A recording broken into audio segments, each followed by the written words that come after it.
요즘 북한 좀 조용합니까? 단체로 들어갔나 봐요. 조용히도 문제 아니어도 문제입니다.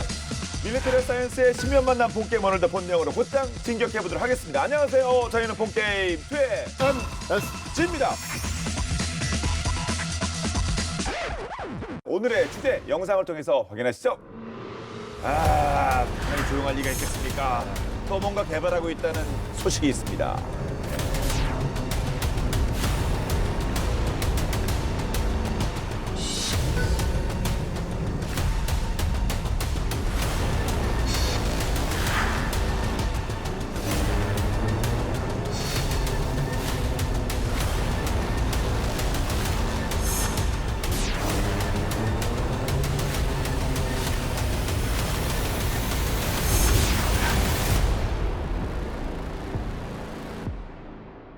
자, 북한이 또 새로운 판을 짜는 그런 모양새입니다. 그동안 뭐 신형 이지스 구축함을 잇따라 뭐 진수했다고 본인들 입장에서는 얘기를 하고요. 뭐 신형 ICBM과 극초음속 미사일, 뭐 신형 전차 뭐 이런 것들을 계속 공개하더니 이제는 공군 전력의 확충에 나서고 있다고 합니다. 그중에서 눈에 확 띄는 무기가 있다고요. 그렇죠. 예. 지난해 2025년 11월 말에 북한은 조선인민군 공군 창설 80주년 기념 행사를 열었습니다. 비행쇼에 이제 기념 공연까지 이어졌어요. 우리 또 블랙 이글스가 한번 같이 띄워주셨어야 되는데. 아유, 그러면은 저 기죽어서 불쌍해서 어떡해요. 얘네들이 이제 오프닝하고 이제 이제 예. 그 주인공을 한번 뜨셨어야 되는 건데. 하여튼 이날 그 다양한 북한의 공군 무기 체계도 함께 공개가 됐습니다. 이제 공군판 이제 뭐 무장 장비 전시회를 펼친 거죠. 그 중에서 이제 가장 주의 깊게 봐야 하는 게 바로 이겁니다. 수호이 25 전투기에 장착된 장거리 공대지 미사일. 뭐 우리 흔히 이제 장공지라고 줄여서 부르는데요. 자, 우리도 운영하고 있는 독일 타우러스 KPD 350과 유사한가? 어쨌거나 유사한 외형입니다. 어느 정도는. 네, 심지어 그 북한 공군 창설 80주년 기념 시위 비행에 나선 기체가 바로 이 신형 장공지 장착형으로 추정되는 수호이 25 공격기 2대였다고 알려지고 있어요. 예. 타우러스란 말은 거의 뭐 끝판은 그런 느낌인데 여기- 장공주에서 북한판? 생긴 게 타우러스가 좀 이상하죠? 각진 거는 비슷한 것 같긴 한데요. 예. 아니 이게 가기를 저도 이렇게 무식하게 만지진 않았어요. 북한 전투기, 북한이 쓰고 있는 전투기에 북한판 타우러스가 개발돼서 장착됐다 뭐 이 얘기입니까? 네, 일단은 그렇게 보이고요. 예. 미국의 군사 전문지인 밀리터리 워치 매거진이 이 북한산 약간 촌스러운 타우러스 관련된 흥미로운 분석을 내놨습니다. 북한의 수호이 25 공격기가 새롭게 통합한 무장 체계를 통해서 완전히 다른 전투기로 재탄생됐는데 예. 단거리, 중거리 미사일 외에도 장거리 미사일까지 장착을 해서 다양한 위협을 동시에 상대하는 소위 다층형 무장 체계로 거듭났다라고 분석을 한 거죠. 그래서 전투 범위가 당연히 확장이 되고 생존성도 끌어올릴 수 있으니까 북한판 타우러스의 효과가 좀 톡톡하다 뭐 이런 의견을 또 내놨습니다. 아니 그런데 소위 장공지가 이게 그냥 뚝딱뚝딱 만들 수 있는 게 아니잖아요. 매우 상당한 기술이 필요한 그런 그 무기 체계 아닙니까? 당연하죠. 장공지라고 하는 게 이제 자체 추진력하고 유도 장치를 두루 갖춘 폭탄이고 당연히 뭐 사정거리 뭐 길고 명중률 장난 아니게 높고 뭐 우리 일반적으로 스탠드오프형 무기다. 그러니까 이제 원거리에서 발사를 해서 조종사, 전투기 아무런 피해를 받지 않고 사정거리 밖에서 공격할 수 있다라는 무기라는 뜻이죠. 타우러스는요, 뭐 독일하고 스웨덴이 공동 개발했고 한 500여 킬로미터를 날아가는데 이게 소요되는 시간이 약 20분이지만은 얘가 이제 약간 스트레스성의 설계가 되다 보니까 레이더 탐지가 쉽지 않다라는 것이 특징이죠. 이제 게다가 그 레이더의 사각지대라고 할 수 있는 이제 30m, 40m 고도에서 지형을 따라서 또 비행을 하기 때문에 뭐 야간에 발사될 경우에는 유관 식별도 쉽지가 않고요. 그다음에 미사일이 표적 인근에 접근하면은 이제 자체 내장된 이제 영상 적외선 카메라를 이용을 해서 표적까지 정확하게 유도해서 공격을 합니다. 명중률도 높은데 파괴력도 꽤 대단하죠. 그 메피스토라는 그 약칭을 가진 그 최첨단 탄두를 장착을 해서 강화 콘크리트 최대 6m까지 뚫고 들어가서 공격할 수 있는 벙커버스터입니다. 우리 군은 이미 이제 독일의 그 타우러스 미사일을 운영하고 있고요. 그러니까 북한 전역의 전략 목표를 모두 타격할 수 있는 만큼 대한민국 공군의 그 장거리 정밀 타격 능력의 새 역사를 쓴 역대 최강의 장공지 미사일이다. 이렇게 이제 평가를 하고 있어요. 네. 그런데 그 타우러스를 이제 우리 기술로도 만든다고 해서 저희가 뭐 한국형 타우러스 뭐 이렇게 몇 번 다룬 적도 있었는데 그거를 북한이 개발한다. 아무튼 우리도 개발 중이잖아요. 네, 그렇죠. F-15K 탑재용 독일산 타우루스 미사일 도입이 장거리 공대지 유도탄 1차 사업이었고 예.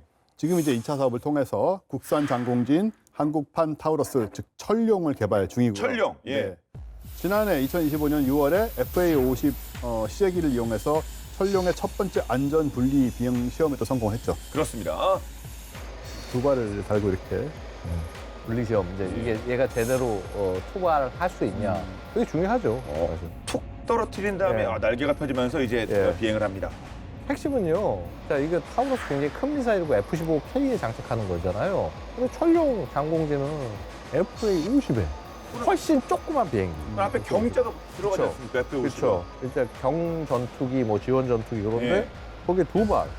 장난 아닌 거죠. 자꾸 세다. 솔직히 이게 짱이긴 짱인 거죠. 예. 최초의 국산 장공지라고 할 수 있는 철룡은 사실 독일 타우러스와 동급이고요. 심지어 더 뛰어난 성능을 가지고 있다. 그렇죠. 예.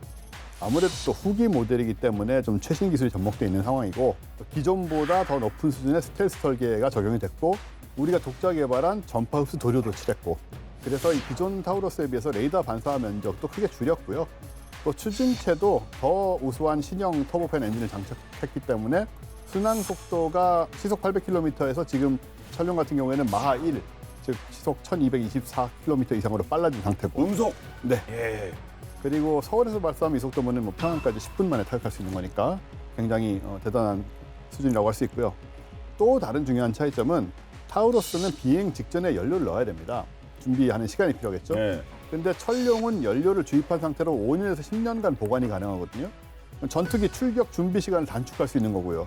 즉각적인 작전 투입이 되니까 이런 부분은 유사시에 굉장히 큰 장점이라고 할 수 있죠. 뿐만 아니고 철룡의 이중 관통 탄두는 그 타우러스 기술을 참고해서 동급 최고의 관통력을 자랑을 하고요. 또 타우러스처럼 당연히 복합적인 정밀 유도도 가능하고 영상, 지형 대조 및 종말 유도 기능 다 갖고 있어서 오차 범위 1에서 2m 이내 족집게 정밀 타격을 할 수 있다. 예. 정말 작지만 강한 그런 우리 한국형 타우러스 철룡입니다. 칭찬할 거 그게 끝이 아니에요. 그렇죠. 더 하셔야죠. 예, 전 여기까지 아는 게 이게 다라고요. 예. 예. 또 뭐가 이제 있습니까? 국산 장공지 철룡은요, 중량이 이제 약 1,300kg 정도로 알려졌는데요. 뭐 일부 보도 따르면 발사 중량이 한 900kg 정도라고 해요. 그러니까 이 독일 타우러스 이게 이제 1,400kg인데 요거보다 최소 이제 100kg 이상 가볍다라고 볼 수 있고요. 사실 중량을 가볍게 만든 게 정말 신의 한 수다라고 말씀드릴 수가 있습니다. 타우러스는 사실 묵직한 무게 때문에 충분한 엔진 추력을 가진 덩치가 큰 중대형 전투기에서만 운용이 가능합니다. 그러니까 뭐 예를 들어서 뭐 F4 같은 엄청난 덩치의 전투기나 F-15K 같은 이런 네. 전투기. 장공지는 모든 공군이 탐내는 무기지만은 이제 쉽게 가질 수 없었던 게 기본적으로 중량이 나가는 중형급 이상 전투기에서 운용할 수 있기 때문이다. 플랫폼이 갖는 한계로 인해서 거기에 장착하는 무장이 제한이 될 수 있다라는 거예요. 공군이 갖는 어떻게 보면 숙명적인 한계인데 철룡은 아까도 보셨지만 최대 이륙 중량 13.5톤인 경전투기 FA-50에 두 발이나 장착이 가능하잖아요. 비교적 크기가 작은 미디엄급이나 로우급 전투기를 가진 나라도 이제 장공지 운용할 수 있다. 예. 즉 기존의 장공지가 가진 딜레마 확실히 해결할 수 있다. 자, 전부 한국으로 오셔서 번호표 뽑으세요. 그렇죠. 예. 예. 그 장공지만 필요한 나라도 있을 텐데 그동안에 예. 뭐 각국의 그 공군력의 한계 때문에 못 쓴 예. 나라도 이제 한국으로 오시면 된다. 뭐 그런 예. 말씀이고요. 예. 근데 성능을 줄이면서 무게를 줄이는 건 모르겠는데 그냥 무게 줄인다는 게 정말 어려운 거 아니겠습니까? 사실 굉장히 어려운 일인데요. 이걸 위해서 물론 설계도 다르게 됐지만 역시 포인트는 그 연료량을 조절할 수 있도록 만들었기 때문이거든요. 연료량을 조절해요. 네. 철룡에다 최대 연료를 탑재했을 때는 800km급 사거리를 자랑을 하는데 연료량을 조절해서 350에서 500km 수준으로 사거리를 줄일 수가 있습니다. 예. 뭐 현실적으로 필요 없으면 800km 갈 필요가 없는 거니까. 그렇죠. 800km 가면 안 되죠. 솔직히 우리나라에서. 우리 여건에서는 우리 그렇죠. 가면 안 되죠. 예. 그래서 이렇게 사거리를 줄이면 FA50에 천령 2발을 탑재할 수 있는 거고요. 이 정도 사거리만 확보해도 뭐 북한은 물론이고 중국과 러시아 중장거리 방공무기 사거리 밖에서 우리가 미사일을 쏠 수 있는 상황이 되니까 네. 그래서 원조 독일산보다 가볍고 레이더 반사 면적도 줄었지만 성능은 뛰어나고 가볍고 따라서 국산 장공지 천령의 활용도가 높을 수밖에 없는 거예요. 예. 그렇게 뭐 국산, 뭐 우리 거 말할 것도 없고 뭐 기존의 뭐 오리지널 타우러스라고 해야 될까요? 그 장공지 뭐 재번도 좋고 뭐 실전에서 뭐 드러난 바도 있었을 텐데 근데 북한판은 어떻게 예상해야 될까요? 말씀하신 대로 스텔스는 꽝일 것 같고 사진 자체는 그냥 일단 나온 거라 저게 과연 실제가 모르겠어요. 모르겠고 북한이 만에 하나 정말 만에 하나도 아니고 거의 뭐 어떻게 이렇게 조에 하나 경에 하나 북한이 천룡과 동일한 사양의 무기를 개발을 했다 성공했다 그러면 평양에서 발사해서 우리 군 주요 군사시설하고 후방 지휘시설까지 원거리 정밀 타격이 가능하게 된 거니까 정말 난리가 나는 거죠. 근데 이제 뭐 여태까지 북한이 이제 장공지를 시험 발사한 정황이 발견되지 않고 있고요. 모컨만 만들어주고 만 건지 실제 개발이 되는 건지는 좀 지켜볼 필요가 있을 겁니다. 과거는 북한이 이제 이렇게 뭐 어느 정도 자기들이 개발된 무기를 공개하다가 이제 최근 들어서는 일단 모컨 보여주고 난 다음에 그 다음에 개발 들어가는 경우가 꽤 많거든요. 예. 게임적으로 그래서- 얘기하면 오픈 베타부터 한다고요. 얘네. 예. 그렇죠. 클로스 베타. 아, 오픈 예. 베타죠. 예. 그럼 안 되는데 불안한데 이거. 예. 근데 이제 북한이 순항 미사일을 개발한 건 사실이에요.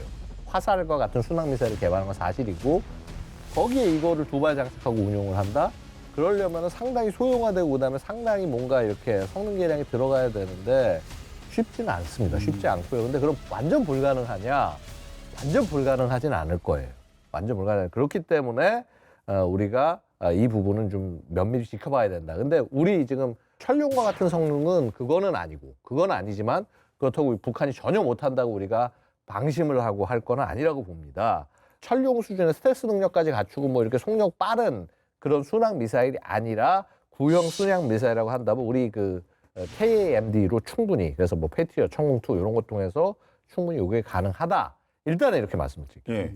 성능이 의심되는데 그 옆에 있는 이 전투기 얘도 엄청 오래된 거 아니에요? 얘도 오래된 거 아닙니까? 오래됐죠. 예. 근데 오래된 구형 이거 될까요, 조합이? 그러니까 말씀하신 것처럼 불가능하지는 않을지 몰라도 매우 어렵다. 딱 여러 가지 정황상 예. 북한이 공개한 신형 장공지가 바로 이 오래된 수호이 25에 장착된 모습인데 이 수호이 25는 북한이 80년대에 아시아 국가 최초로 30여 대를 도입을 했습니다. 40년 됐단 얘기 아닙니까, 그러면? 네, 그렇죠. 뭐 당시에 아시아 최초지 지금 예. 40년이 넘은 얘기고요. 수호이 25는 1975년에 첫 비행을 한 구형 아음속 근접 지원기이고요. 현대적 의미의 네트워크 기반 공격 임무나 뭐 정밀 유도 무기 운용을 염두에 둔 기종일 수가 없죠. 그럼요. 예. 이런 구형 전투기에 과연 첨단 정밀 타격 미사일을 통합하는 게 가능하느냐 기술적으로 그런 의문이 있는 거고요. 관건은 역시 항공기와 미사일 간의 그 통합, 인터그레이션 문제인데 첨단 미사일은 우리 다 아시는 것처럼 아주 정밀한 디지털 통신 체계가 필요하고 그 기반이 돼 있어야 되고 그럼에도 불구하고 수호이 25의 경우 그런 게 있을 리가 없으니까 원래의 소프트웨어는 아주 아날로그적인 기반이 돼 있고요. 디지털 항전 장비도 호환되지 않고 하지만 이제 미사일이 비행 중에 항공기와 데이터 교환하고 목표 프로그래밍된 그런 부분들을 수행을 하려면 항공기 내부 소프트웨어를 그냥 업그레이드해서 되는 게 아니고 아예 항전 시스템을 재설계해서 개량을 해야 되거든요. 그러니까 북한이 이런 모든 기술들을 가지고 있을까라는 부분은 아무래도 의문일 수밖에 없죠. 예. 그럼 여러 가지 측면에서도 뭐 다 그렇겠습니다만 특히 이 공군 쪽은 가장 노후화됐다고 평가받는 거 아닙니까, 북한? 저기는 저 날아다니는 박물관이다 뭐 이런 표현까지도 하는데요. 예. 북한 공군이 보유한 전투인 무기 뭐 우리 국방백서 같은 데 보면 한 810여 대로 알려져 있고 그러니까 숫자상은 우리보다 엄청나게 많은 거죠. 거의 2배인데. 하지만 기종을 살펴보면요. 예를 들어서 이제 1950년대 한국전쟁에서 쓰던 미그 15, 미그 17을 그다음에 쓰는 나라 아무도 없는 미그 19 같은 도태 기종이 대부분이고 이웅평 그다음에 그 대위가 갖고 대위인가요? 그분이 그쵸, 갖고 뭐 그런 그쵸. 것도 아니에요? 그렇죠. 그다음에 북한이 가장 많이 갖고 있는 전투기가 미그 21. 이거 아시다시피 이제 월남전 때 예. 예, 월남전 때 이제 그 F4랑 열심히 붙어가지고 나름 그래도 선전했던 그런 기종이고요.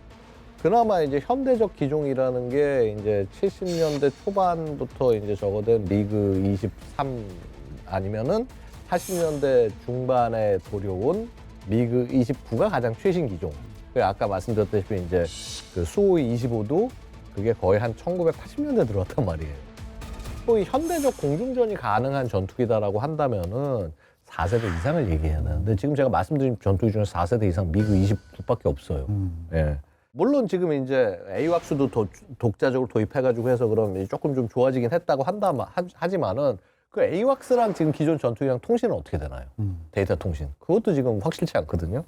이런 거 감안하면은 북한 공군이 조금 좀 약간 좀 한계가 분명히 있다라는 건데 자 어쨌거나 그럼에도 불구하고 북한 공군력의 변화의 조짐이 보인다. 일단 뭐 타우루스 배치한 것도 그렇고 장거리 정밀 타격 추가하겠다는 뜻이거든요. 당장 그 다음에 현장에 있던 이제 무인기도 공개됐잖아요. 우리 본게임 2에서도 네. 여러 차례 다룬 적 있었던 북한판 글로벌 워크, 북한판 리퍼, 요거 이제 80주년에 같이 공개했죠. 네. 예. 근데 그 당시에 그 북한 그 최신 그 무인기라고 할까요? 그거 보고 깜짝 놀랐거든요. 저 대륙만 카피한 줄 알았더니 북한 카피는 더 이게 맵구나라고 싶은 게 거의 모양이 거의 똑같아요. 그래서 이제 미국의 최첨단 고고도 무인 정찰기 그 RQ4 글로벌 워크 외형을 꼭 빼닮은 게 이제 샛별 4형이고요. 이제 공격용 무인기 MQ9 리퍼를 이제 흉내낸 게 샛별 9. 이거 이름도 흉내냈어요, 그렇죠? 예. 저희 기억하기 좋으라고 한 건 아닐 거 아닙니까? 예. 대놓고네요, 그냥. 예, 대놓고 한 거예요. 그래서 이제 기체 자체를 만드는 거 어렵지 않아요. 기체 자체를. 근데 이제 문제는 그 안에 들어가는 시스템인데 38 로스 발간하는 스팀 센터 여기서 이제 보면은 샛별 4는 최소 2기, 그다음에 샛별 9는 최소 6기 정도 가지고 있다. 뭐 이렇게 평가를 했습니다. 이제 무인기 기지로 유명한 게 이제 평안북도의 방형 공군기지 여기인데 여기가 지금 확장 공사가 진행이 되고 있다. 요거는 좀 심상치 않은 조짐이에요. 북한이 확실히 그 무인기 쪽에 역량을 이렇게 집중 투입하고 있나 보네요. 네, 좀 무인기만이 아니고 미사일 분야에도 힘을 많이 쏟고 있어요. 미사일도요. 예. 네. 북한판 타우루스와 함께 공개했던 그 다양한 미사일들이 있거든요. 행사 당시에 그 북한 신형 장공지 옆에 장착된 게 활공 정밀 유도탄. 이제 미국의 SDB-2를 꼭 빼닮은 이런 형태인데 여기 저 북한판 아이리스-T 아주 판박이 독일산과 아주 판박이인 이 단거리 공대공 미사일. 중국의 PL-12 비슷하게 만든 듯이 보이는 중거리 공대공 미사일도 공개가 돼 있고 심지어 공대공의 경우에는 지난해 5월 실사격 훈련까지 성공을 했거든요. 미그 29 전투기에서 북한의 신형 중거리 공대공 미사일 발사해서 북한판 우란이라고 하는 그 대함 예. 미사일하고 그다음에 가오리 형상의 무인기 표적을 격추하는 훈련 장면을 지금 보고 있는 겁니다. 한국의 순항 미사일하고 가오리형 무인기에 대한 그 공대공 전투 능력을 보여주기 위한 것으로 추정이 된다라고 생각이 되고요. 예. 실제로 우리 군은 기존의 미국 유럽산 공대공 미사일을 대체하는 국산화 사업을 지난해 시작했습니다만 북한은 이미 개발에 이어 훈련까지 성공한 것으로 보이는 거죠. 예. 말씀하신 것처럼 우리도 개발 중에 있는데 북한은 진짜 하여튼 뭐 본인들 얘기에 따르면 나름 개발에 성공한 건지 그러니까 그렇게 봐야 되는 거 맞아요? 네, 이 부분을 우리 좀 약간 좀 조심스럽게 바라볼 필요가 있어요. 뭐 해석에 따라서 여러 가지가 있는데 예를 들어서 단거리 공대공 미사일, 단공공은 이제 북한 해커조직 김숙희가 독일 방산업체 딜디펜스를 해킹해서 그 아이리스-T 기술을 갖다가 이제 뭐 이렇게 복제했다, 뭐 그렇게 해서 뭐 취득했다, 뭐 이제 이렇게 얘기가 나오고 중거리 공대공 미사일은 러시아로부터 뭐 기술을 이전 받았다. 그래서 뭐 중국산 그 PL-12하고 비슷하게 생겼는데 이거 중국도 이제 러시아에서 기술 이전 받아서 된 거 아니냐. 근데 사실 그렇게 러시아가 기술 이전에 그렇게 손쉽게 해주는 나라는 아니거든요. 근데 뭐 아니면 러시아로부터 기술을 훔쳐왔다? 그것도 충분히 가능한 일이긴 한데, 자, 그러면 그 기술을 뭐 훔쳤거나 이전받았거나 그럼 이 기술 이전받았으면 곧바로 생산되고 성능 좋고 쭉쭉 뽑아낼 수 있냐? 그건 또 다른 얘기죠. 그거는 굉장히 성능을 최적화하고 안정화하고 그다음에 북한이 지금 갖고 있는 이 생산 역량, 사실 정밀 생산 이런 것들이 좀 한계가 있는데 지대지 미사일이나 이제 함대지 미사일보다 훨씬 더 높은 수준의 정밀도를 요구하는 게 이 항공기에서 운영하는 미사일인데 그거에 걸맞을 만큼 북한이 이렇게 기술이라든가 소재 면에서 충분한가? 솔직히 좀 모르겠어요. 좀 아직은 아닌 것 같은데 그렇다고 불가능하다, 북한 영향이 못할 거다 이렇게 깔복걸만은 아니라는 거죠. 근데 지금으로서는 하여튼 너무 과소평가하면 당연히 안 되지만 지나친 과대평가도 좋지 않다고 말씀드리겠습니다. 알겠습니다. 그런데 보통 미사일은 적을 파괴하기 위해서 쏘아 올리게 되죠. 그런데 1950년대 미국 사막 한가운데 폭탄이 실려야 할 미사일의 탄두 자리에 스스로 몸을 묶거나 한 남자가 있었습니다. 사람이 그 미사일이에요.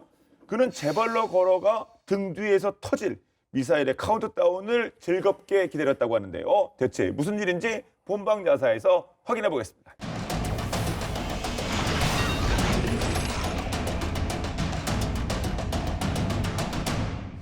여러분, 세상에서 가장 빠른 인간하면 누가 떠오르시나요? 트랙 위를 번개처럼 질주하는 우사인 볼트? 아니면 시속 300km로 서킷을 누비는 F1 레이서? 음속을 돌파하는 전투기 조종사? 대부분 이런 사람들을 떠올리시겠지만 놀랍게도 그 주인공은 전혀 뜻밖의 인물, 미 공군의 군의관 존 스텝 중령입니다. 대체 어쩌다 사람을 살려야 할 군의관이 지구상에서 가장 빠른 사나이라는 기막힌 별명을 얻게 된 걸까요?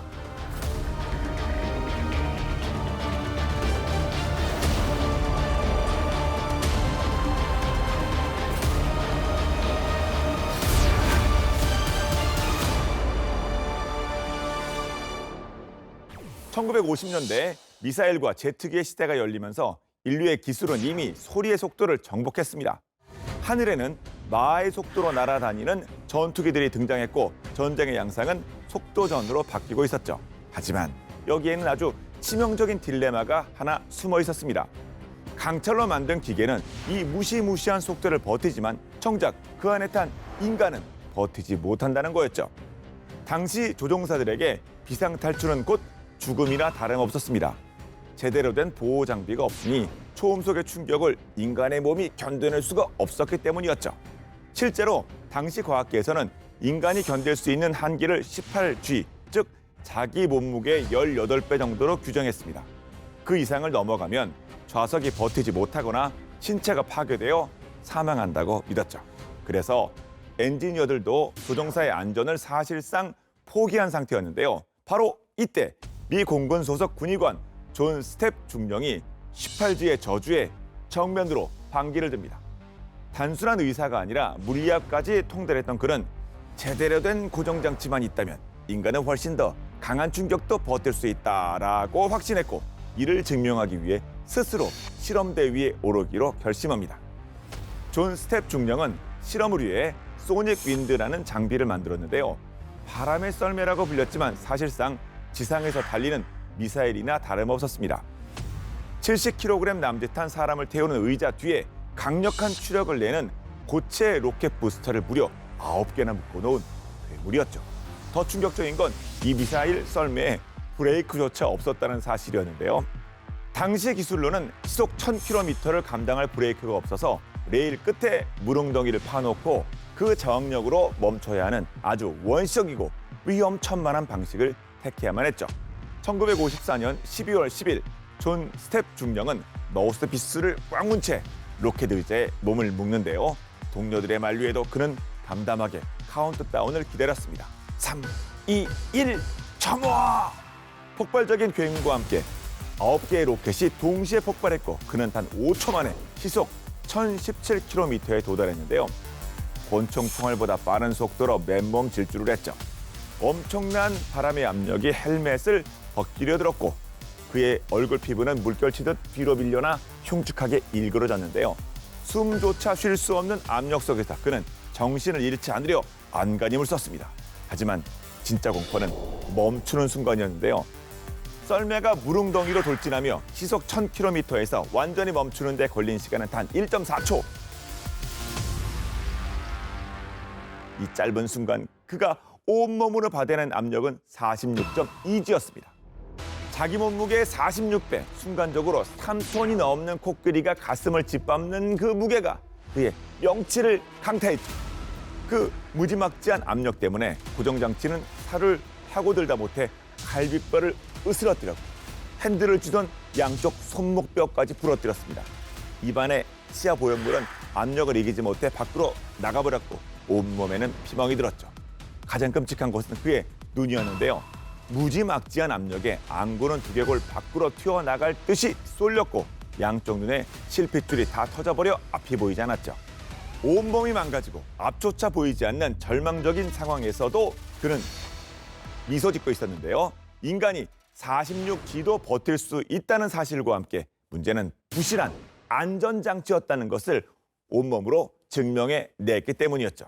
그런 이후 다행히 시력을 되찾았고 18지면 죽는다는 기존의 통념은 목숨 건 실험으로 완전히 다시 쓰이게 됐습니다. 존 스텝 중령은 단순히 빠른 속도를 버틸 수 있다가 아니라 어떻게 해야 살 수 있는지를 밝혀냈는데요. 충격이 한 곳에 쏠리지 않도록 어깨와 가슴, 골반을 모두 감싸 힘을 넓게 분산시켜야 한다는 것을 말이죠.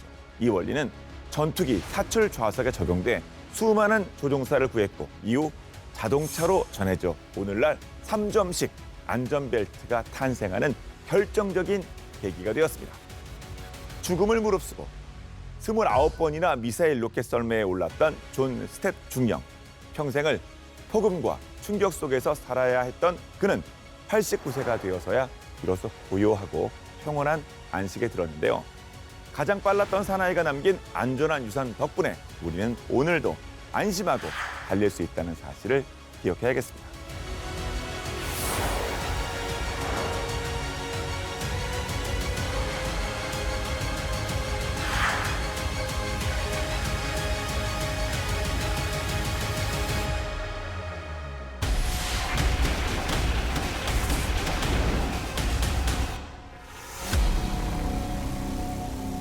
자, 다시 본론으로 돌아가서요. 자, 북한판 타우러스를 시작으로 공군력을 키워가고 있는 이제 북한을 면밀히 살펴보고 있는데요. 이와 관련해 포착된 또 다른 부분들이 있을까요? 네, 지난해 3월에 공개된 북한의 공중 조기 경보 통제기를 빼놓을 수가 없는데 예. 북한이 고려 항공의 화물기로 운영하던 그 러시아제 일류신 76을 개조한 겁니다. 원형 레이돔이 달린 것이 특징이고 또 레이돔 안에는 이렇게 삼각형이 보시면 그려져 있잖아요. 예. 그 세 방향을 각기 고정 감시하는 레이더가 내부에 배치됐다는 그런 의미로 추정이 되고요. 이런 종류의 레이더는 보통의 군용기에 들어가는 레이더보다는 훨씬 커서 출력과 탐지거리를 월등한 거는 뭐 당연하죠. 그래서 상대 공군의 움직임을 넓은 범위에서 탐지할 수 있고 또 북한이 이 사진을 통해서 이제 랜딩 기어를 내린 상태로 공중에 떠 있는 항공기 사진을 공개한 거잖아요. 예. 어쨌든 간에 무거운 레이돔을 올린 상태로 비행이 가능하다는 사실 정도는 좀 과시하는 모습이라고 볼 수 있죠. 예. 근데 북한이 이렇게 공중 조기 경보 통제기를 돈 들여서 개발하고 또 공개까지 한 의도는 어디에 있을까요? 우리도 할 수 있다. 아. 그렇죠. 우리도 할 수 있다. 내가 레이더로 볼 수 있는 항공기, 전투기가 볼 수 있는 범위는 되게 제한이 돼요. 레이더를 이렇게 쏘면서 움직이면 아, 나 여기 있다라고 위치를 광고하는 꼴이 되는 거죠. 근데 이렇게 조기 경보 통제기에서 자기가 레이더를 쫙 쏘면서 위치를 파악해 준 다음에 전투기한테 데이터 링크를 전해준다. 그렇게 되면은 싸움이 완전히 달라지는 거예요. 이게 소위 이제 대부분 선진 국가가 조기 경보기를 잘 운영하는 방법입니다. 문제는요, 북한 니들 데이터 링크 있니? 앞서 말씀드렸듯이 북한 전투기 다 옛날 전투기예요. 근데 우리 같은 경우는 예를 들어서 그렇잖아요. 2737 피스아이 요 기체가 들어오면서 링크 16을 통해서 정보를 막 주고받습니다. 그러니까 내가 꼭 조준하지 않아도 그 정보가 다 막 기체들 간에 서로 교환이 되는 거예요. 그러니까 적기 저기 있는데 내가 레이더로 막 쏴가지고 내 위치 알리지 않고도 데이터 그냥 받아서 팡 쏘면은 알아서 가서 100km 밖에 있는 적 그냥 맞춰가지고 떨궈버리는 겁니다. 이 링크 66는 이 꾸역꾸 차이가 하늘하고 땅 차이예요. 그래서 원래 우리 처음에 F-16도 처음에 이제 링크 66 없이 도입해가지고 운영하다가 왜냐면 조기 경보기가 없었으니까. 피스아이 들어오고 난 다음부터 이제 F-15K부터 링크 66 달렸는데 그거 운영하고 본 다음에 다들 난리 나서 야 우리도 달아줘. 그래서 이거 16 다 단 거거든요. 예. 그러니까 링크 66 없이는 작전을 생각할 수가 없는 거예요. 그런데 그럼 북한이 지금 이거 할 수 있냐? 뭐 아예 못한다고 얘기는 못하겠죠. 비슷한 거 뭔가를 할 겁니다. 그런데 과연 얼마만큼 이렇게 높은 성능의 것들이 나올 수가 있겠느냐. 결국 이 데이터 링크를 북한이 어떻게 구축해 나갈 거냐도 관건이고 또 그러면 우리는 저게 데이터 링크가 만약에 있으면은 그거를 또 방해를 해야겠죠. 그렇죠? 그런 전쟁 능력도 같이 키워나가야 되는 거고요. 자, 어쨌거나 북한이 이 에이왁스 기체를 운용을 하는 것 자체가 뭐 이렇게 지금 말씀드렸던 이런 데이터 링크를 통한 작전을 하지 못한다고 한다면은 얘는 그냥 할 수 있는 게 지휘 능력 없는 상태로 그냥 이렇게 위험이 있어서 워닝 해주는 그야말로 그러니까 단순한 그 진짜 조기 경보 통제기가 아니라 조기 경보기로서만 운용할 수밖에 없는 그런 상황이 아닌가 볼 수 있다라는 거죠.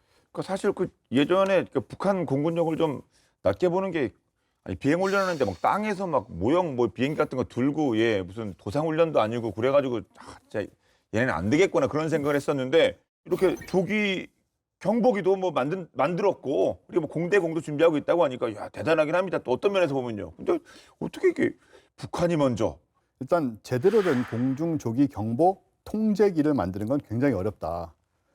이 통제기란 부분이 중요한 거죠.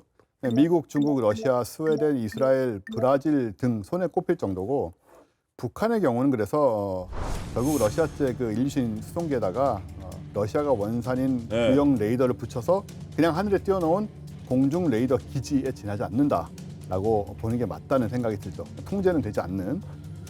좀 박하게 말하면은 적 미사일의 접근 사실을 지상 레이더보다 몇 분 일찍 알려줄 수 있는 그런 기능이다.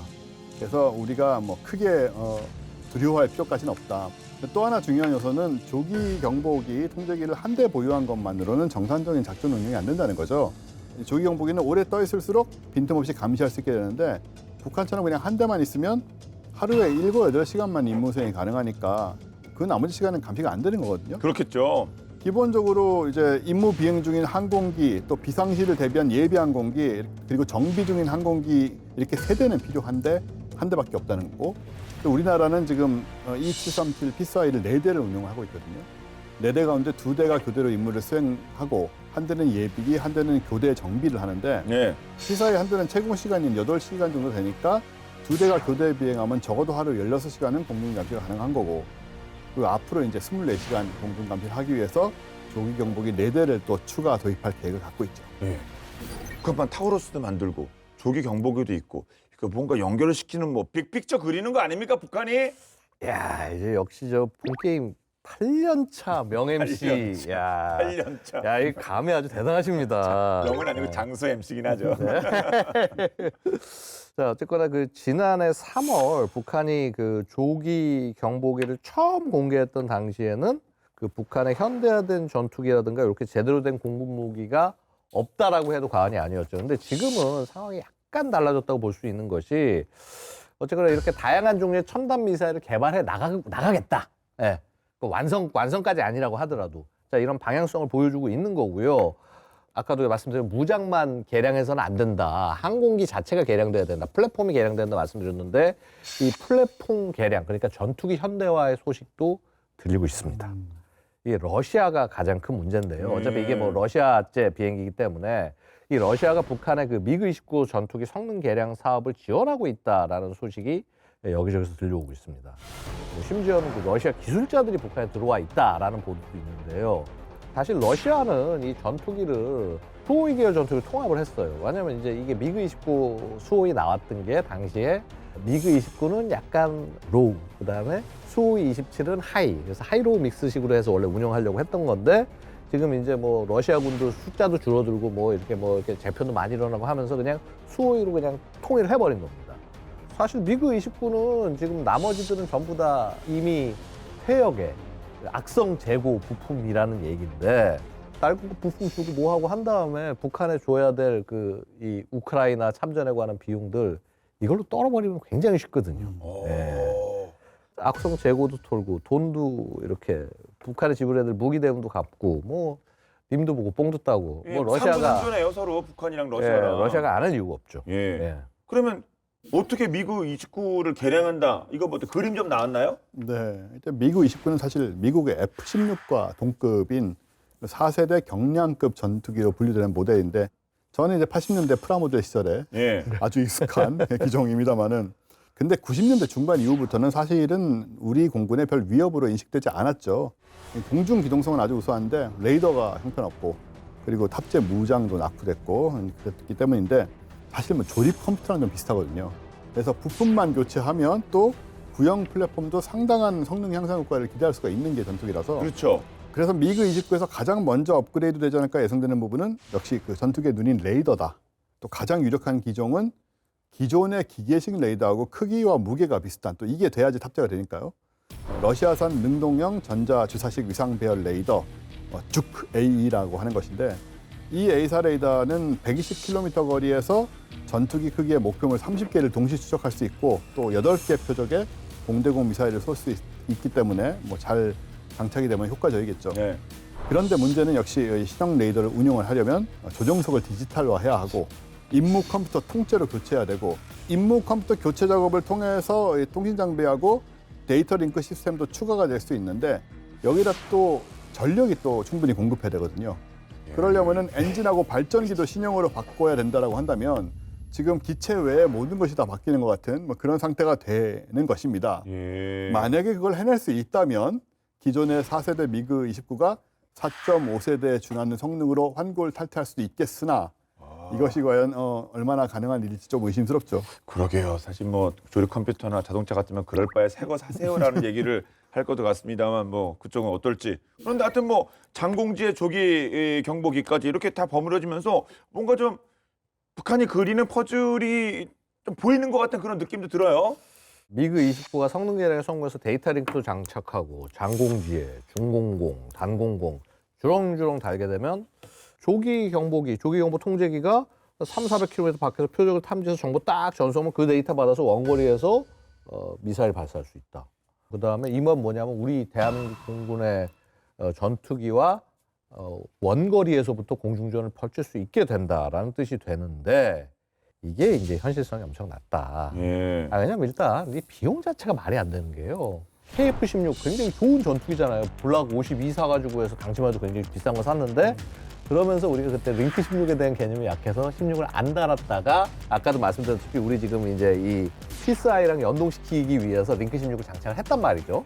레이더 바꾸고 이렇게 그 소위 말해서 이걸 우리 이미 했어요. 130여 대 전부 바꾸는데 들어간 비용이 얼마냐면요. 2조 1천억 원.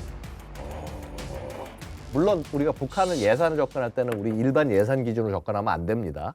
뭐 2조 1천억 원이라는 거는 사실 이제 이 회사의 그 이윤 같은 거 다 포함되고 이제 이게 다 들어간 비용인데 북한은 사실 이거 제로 위반으로 가능한 아주 그 창조 경제 시스템을 갖고 있기 때문에 근데 자 이거 지금 그렇게 해서 지금 북한이 그럼 이거 전투기 몇 대를 늘릴 거냐 지금 뭐 예를 들어서 한 60대 정도 갖고 있다고 처음에 얘기가 알려지는데 대부분 부품들 안 들어오고 해가지고 해서 실제는 20대 미만이 운용될 거라고 나머지들은 이제 서로 카니발라이제이션 동류전환 해가지고 기존에 있는 부품 돌려막기 하고 있지 않나 이렇게 봐요. 근데 그것만 다시 돌려서 60대를 다시 뭐 50대 60대를 부활시켰다.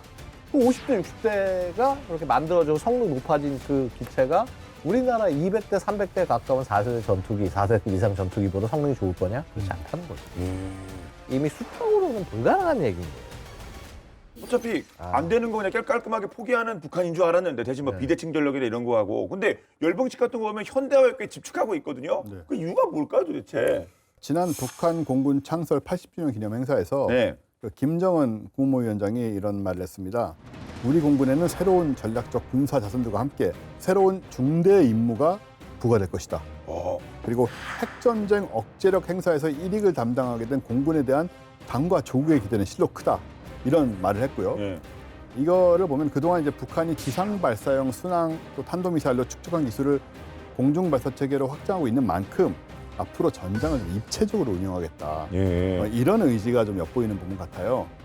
북한이 추진하고 있는 공군 전력의 개량은 미사일 플랫폼 중심의 공군 재편 전략이다. 이렇게 해석할 수가 있는 것 같고 실제로 북한은 최근에 지대공, 공대공, 공대지 체계를 통합한 이 미사일 운용망을 빠르게 구축을 하고 있고 또 핵심 방공망과 연동되는 핵 재래식 복합 억제 전략을 추진을 하고 예. 있습니다. 이거는 북한이 핵 전력이 일정 수준에 지금 도달했기 때문에 이제는 재래식 무기 개발 강화에 나서고 있는 것으로 보여지고 이런 좀 큰 그림이 있는 것 같습니다. 예. 핵 전력이 충분하고 본인들 생각에 이제는 재래식 전력으로 눈을 돌린다고요?